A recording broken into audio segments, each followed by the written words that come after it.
اس module میں ہم discuss کریں گے کہ انسیکٹس کے اندر یعنی سب فائلم ہیکسوپوڈس کے اندر کیمیکل ریگولیشن کا پروسیس کیسے ہوتا ہے. ریگولیشن کا مطلب ہے کہ ڈفرینٹ باڈی فنکشنز جو ہیں ہاؤ دے آر ریگولیٹڈ، اور اس ریگولیشن کے پروسیس میں ہارمونز، فیرومونز جو ہیں ان کا بہت اہم کردار ہے.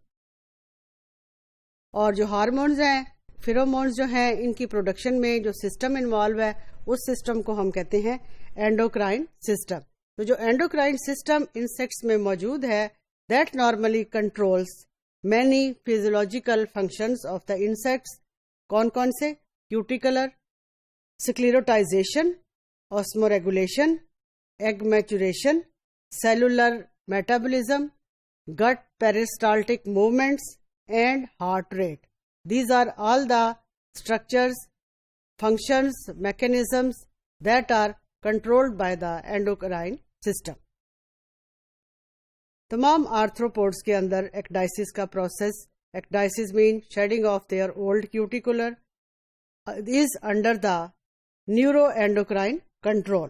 انسیکٹس کے اندر سب اسوفیجل گینگلین اور 2 endocrine glands جو ہیں کارپورا ایلیٹا اور پروتھوریسک گلینڈز نارملی ان ساری ایکٹیویٹیز کو کنٹرول کرتے ہیں.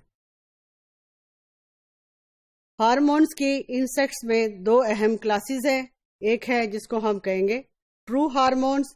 دے are normally produced by the epithelial glands and belong to ecdysteroids اور جووینائل ہارمونز. اور دوسرے جو ہیں ان کو ہم کہیں گے neuropeptide hormones. They are normally produced by the neurosecretory cells. اس کے علاوہ ایک اور امپورٹنٹ ہارمونز ہیں IGR یعنی انسیکٹ گروتھ ریگولیٹرز. یہ کیمیکل ہیں. They inhibit the life cycle of an insect. پھر IGR جو ہیں ٹپیکلی یہ انسیکٹیسائڈ کے طور پہ بھی یوز ہو جاتے ہیں، بلکہ ان کا یہ آلٹرنیٹ ہیں. یہ کنٹرول کرتے ہیں انسیکٹس کی پاپولیشن کو.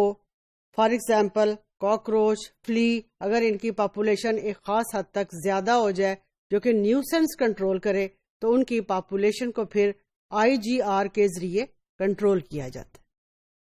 اس ڈائیگرام سے ہم انسیکٹ کے اندر کیمیکل ریگولیشن کے پروسیس کو فردر ایلیبوریٹ کر سکتے ہیں. جیسا کہ ہم نے بتایا کہ insect possesses hormone that affect the metamorphosis or this is the brain. Inside the brain there are structures, corpus allatum, corpus caardiacum, neurosecretory cells. They produce hormones. اب یہ ہارمونز جو ہیں juvenile hormone, they control the similarly there is also prothoracic gland. It produces ecdysone hormone, juvenile hormone.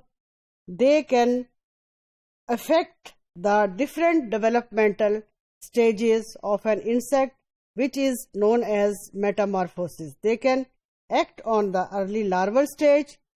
When they act on the early larval stage, it will not develop into later larval stage, and when they act on the later larval stage, it will not develop into pupal stage, and when they act on the pupal stage, it will not develop into adult. So whenever we feel any nuisance regarding their population control, we can control the insect population with the effect of these IGRs.